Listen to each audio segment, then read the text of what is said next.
Ethan Voss had grown used to silence, orbiting a forgotten planet at the edge of the galaxy. His research station floated alone in deep space, far from the noise of human colonies. He was a xenobiologist, studying life forms on worlds long declared lifeless, and though the days blurred together, he found peace in the routine scan, log, report, repeat. The loneliness had become normal until the night everything changed. A strange energy spike on his monitor jolted him from sleep. Lights flickered, and alarms blared for the first time in months.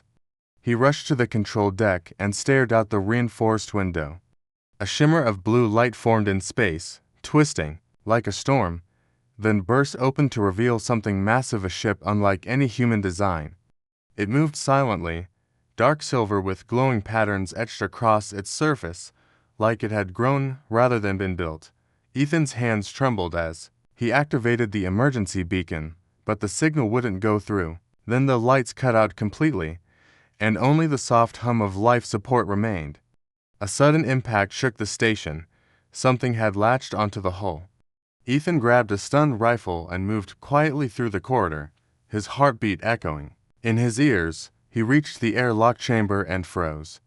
The metal door hissed and slowly opened. Mist poured in, and through it stepped a tall figure, humanoid but taller, graceful, with skin that shimmered like moonlight and long tendrils flowing from her head like hair. Her eyes were glowing violet, calm and intelligent. She didn't attack. She simply stepped forward, her expression unreadable. Ethan raised his weapon, but something in her gaze stopped him. She spoke in perfect English, her voice smooth and strange. "Do not be afraid. I've come a long way for you." Ethan didn't respond, stunned that she knew his language. She continued, "My name is Vailari. I am the last queen of the Aravana." Ethan lowered the weapon slightly. He'd read of that name once, buried in old galactic myths, an ancient race thought to be extinct. "Why me?" he asked. She stepped closer, and her presence filled the small space with warmth and power. "Because you're human," she said simply, as if that explained everything. Before he could reply, she reached out slowly, not to harm, but to touch his arm gently. The moment her skin brushed his, a pulse of strange energy ran through him, like a heartbeat not his own. "You belong to me now," she said softly, her arms wrapping around him in a way that felt oddly gentle, not forceful. Ethan didn't move. He wanted to resist, to question, to run. But instead, he stood still, eyes locked with hers, confused and alert. The room spun faintly, and everything he knew about the galaxy began to shift. Was he a prisoner, or something more? He didn't know. All he knew was that this alien queen had come not for war, not for study, but for him, and the mystery of why echoed louder than the alarms ever could. Ethan Voss awoke on a soft surface, his mind heavy and slow, surrounded by a strange light that pulsed from the walls like a living heartbeat. The air was warmer than he expected, and there was a soft scent of something floral but unfamiliar. He sat up slowly and realized he was no longer in his research station. The room was curved, smooth, and clearly alien in design, with no sharp corners or visible seams, as if the entire chamber had been grown rather than built. As his memory returned, he tensed. Vailari, the alien queen, the strange energy, her arms around him, her words claiming him. His eyes scanned the room for an exit, but before he could move, the door opened soundlessly, and she entered. She wore a flowing robe that shimmered like water under moonlight, and her presence filled the room like a quiet storm. Ethan stood, unsure whether to fight or speak. She raised a hand gently. "You are safe here," she said in that same calm voice. "This ship is my home, and now it shelters you too." Ethan tried to remain strong. "Why did you take me?" he asked, keeping his voice steady. Vailari walked toward him slowly, eyes fixed on his face, as if studying every movement. "Because you are the last piece," she said. "Your species is rare, and your spirit is rarer. My people once thrived across galaxies, but we grew cold, logical, without heart. We are dying, not from war or disease but from emptiness. Our Seers spoke of a being of warmth and balance who could restore us. They called it the Starbound soul. I searched centuries for one. Ethan blinked, unsure whether to laugh or run. And you think that's me? She nodded without hesitation. I know it is. He turned away, his hands clenching. You kidnapped me, he said, anger rising. You say kind words, but you took me from my life. Valari didn't argue. Instead, she stepped beside him and placed a hand over her own chest. I do not ask for obedience, Ethan. I ask for understanding. I claim you not as property, but as hope. Your presence gives my people something they have forgotten: feeling, connection, the power to care. Ethan looked at her, confused, frustrated, and strangely moved. She seemed powerful, but also deeply alone. He asked, "Why didn't you ask first?" Her expression changed, softer now. Because I was afraid. I feared rejection more than war. You are the first human we've seen in over 1,000 years. I didn't want to lose that chance. She walked to the wall, and it shimmered, showing a view of the galaxy, a swirling dance of stars and darkness. This ship is not just a vessel, it is all I have left, and now, it holds you. Ethan approached the image, eyes wide. Why are humans so important to you? She turned to him, and her voice dropped. Because you feel. You dream even when things are hopeless. My kind lost that a long time ago. We mastered science, but abandoned soul. A silence settled between them, not awkward but heavy with questions. Ethan didn't trust her fully, not yet, but something inside him, a part he hadn't felt in years, began to stir. She wasn't just a queen or an alien. She was someone broken in a way he understood. Before he could respond, the ship shuddered, and red lights pulsed across the walls. Valari turned, eyes narrowing. We're being followed, she said. Some of my own people, not pleased with my choice. She pressed her palm to a panel, and the floor shifted beneath them, lifting them into a secure chamber. They will try to take you from me. I will not let them. Ethan stared at her, caught between fear and awe. You said I had a choice. She nodded as the doors sealed. You do, but the moment you decide, they will try to end you. They believe emotion is weakness. They fear what you represent. Ethan's mind raced. He was just a scientist, not a hero or a symbol. But this queen saw something in him, something worth protecting, something worth claiming.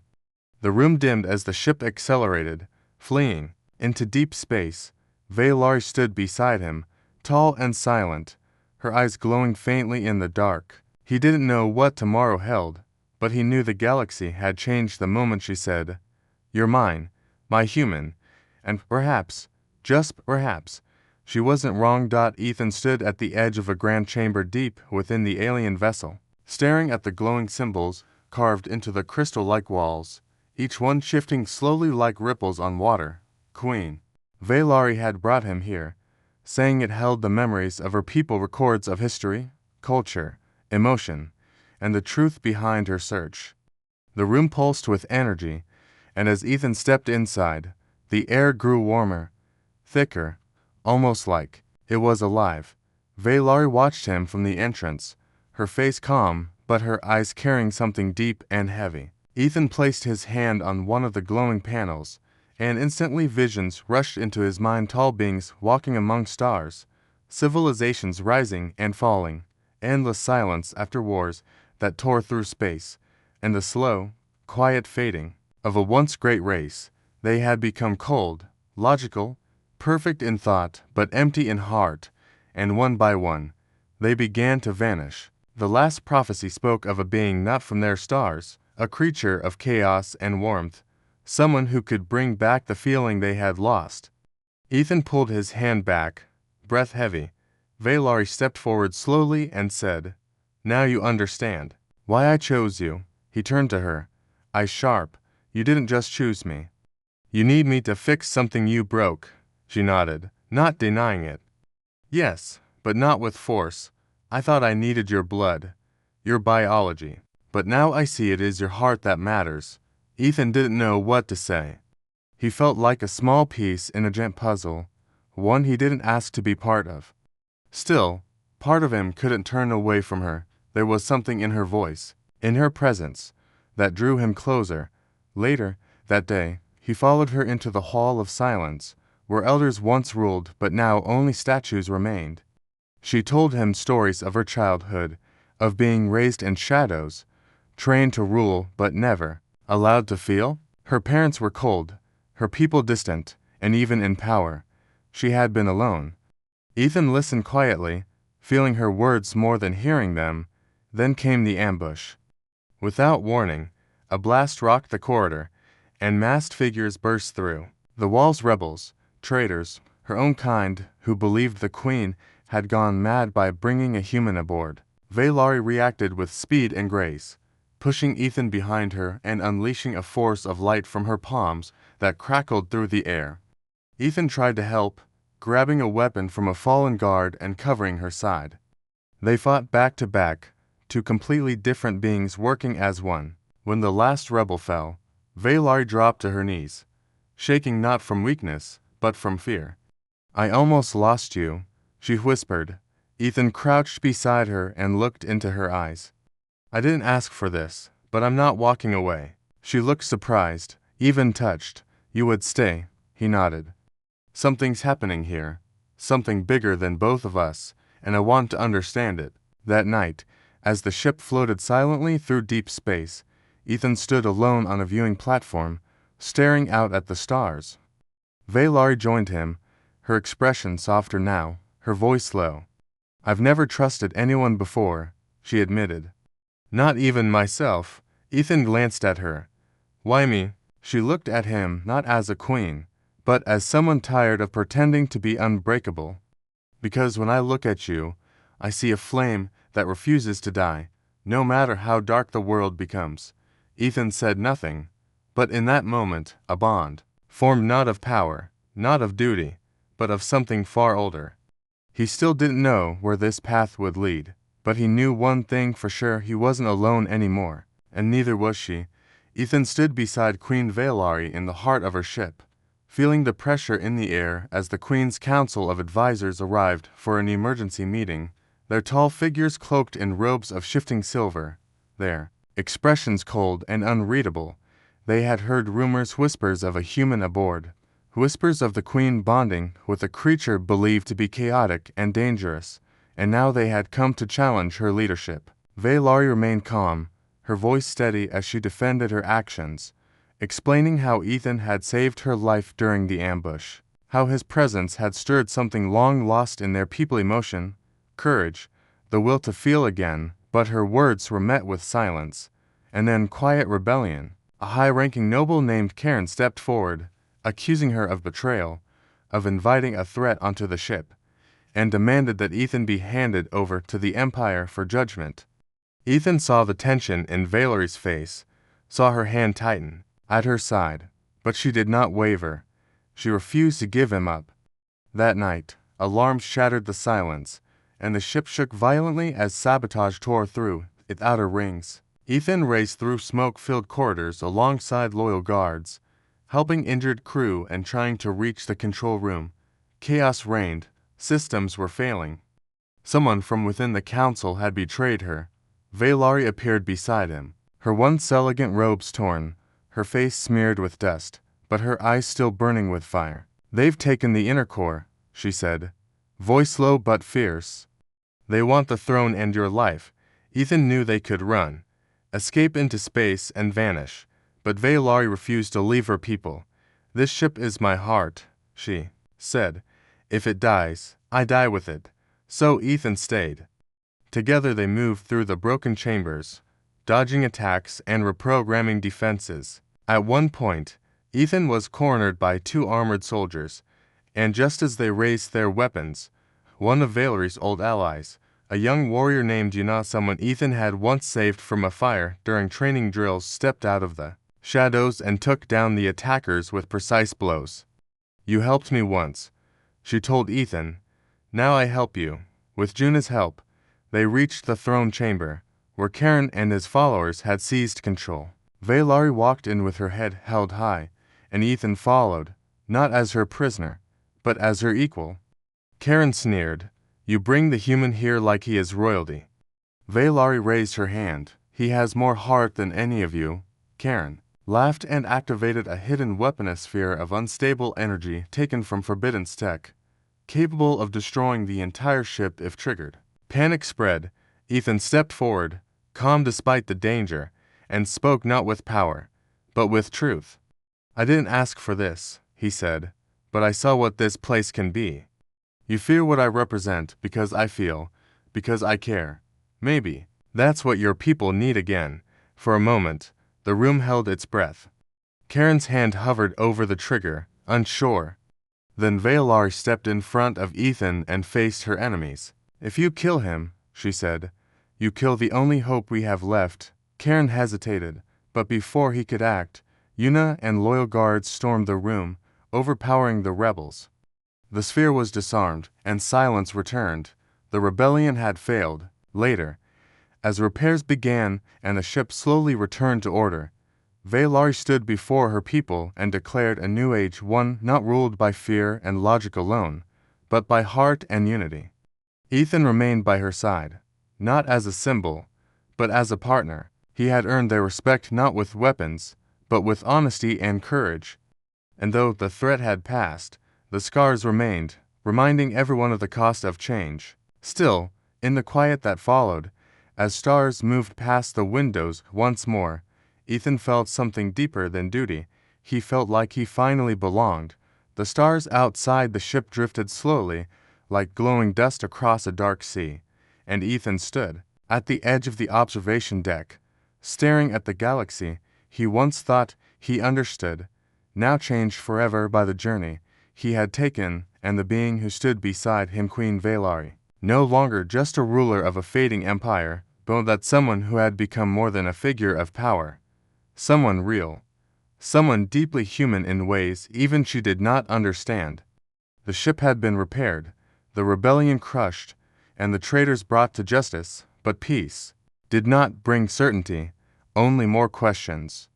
Valari had offered Ethan a choice, not as a queen demanding loyalty, but as a woman holding out her hand with quiet hope he could return to Earth, to his people, and leave the strange world of the Arvana behind, or he could stay, not as a prisoner or a symbol, but as someone who had helped change the course of a dying civilization. Ethan had spent the night walking the halls of the ship, watching the silent figures of the crew who now looked at him not with fear or suspicion, but with respect, even trust. He remembered the loneliness of his research station, the empty silence of endless data, and how he had believed that humans were alone in the universe until an alien queen stepped into his life and told him otherwise. Valari waited for him in the throne chamber, the place where everything had begun, her expression calm, but her eyes full of questions. She did not speak aloud. Ethan stepped into the room without hesitation, his voice steady. I made my decision, he said. She turned to face him fully, and for a moment neither spoke. Then he continued, I'm staying. Valari's eyes softened, and though she said nothing, her entire body relaxed, like a tension had been holding her together and was finally allowed to break. Ethan walked closer. I'm not staying because you asked me to, he said. I'm staying because I want to. You showed me something I didn't know I was missing. I want to help, not just fix machines or study life forms. I want to stand beside someone who still believes there's something worth saving. Valari stepped forward, her voice low. Are you sure? The galaxy is wide. There will be dangers, enemies who still see you as a threat. Ethan nodded. I'm not afraid. I've already faced worse. I've faced being alone. She looked into his eyes, and there it was again, that spark, not of royalty or ancient prophecy, but of something simple and pure, connection. Slowly, she reached out and wrapped her arms around him, not with the power of a ruler claiming victory, but with the quiet strength of someone who had waited far too long to not feel empty. You're mine, my human, she whispered, but this time her words were not a claim, they were a promise. And Ethan, with his arms gently holding her in return, whispered back, and you're mine. The throne chamber faded into silence. And somewhere beyond the stars, a new chapter began, not just for a queen and a human, but for two hearts who had found their place not in power, not in destiny, but in each other.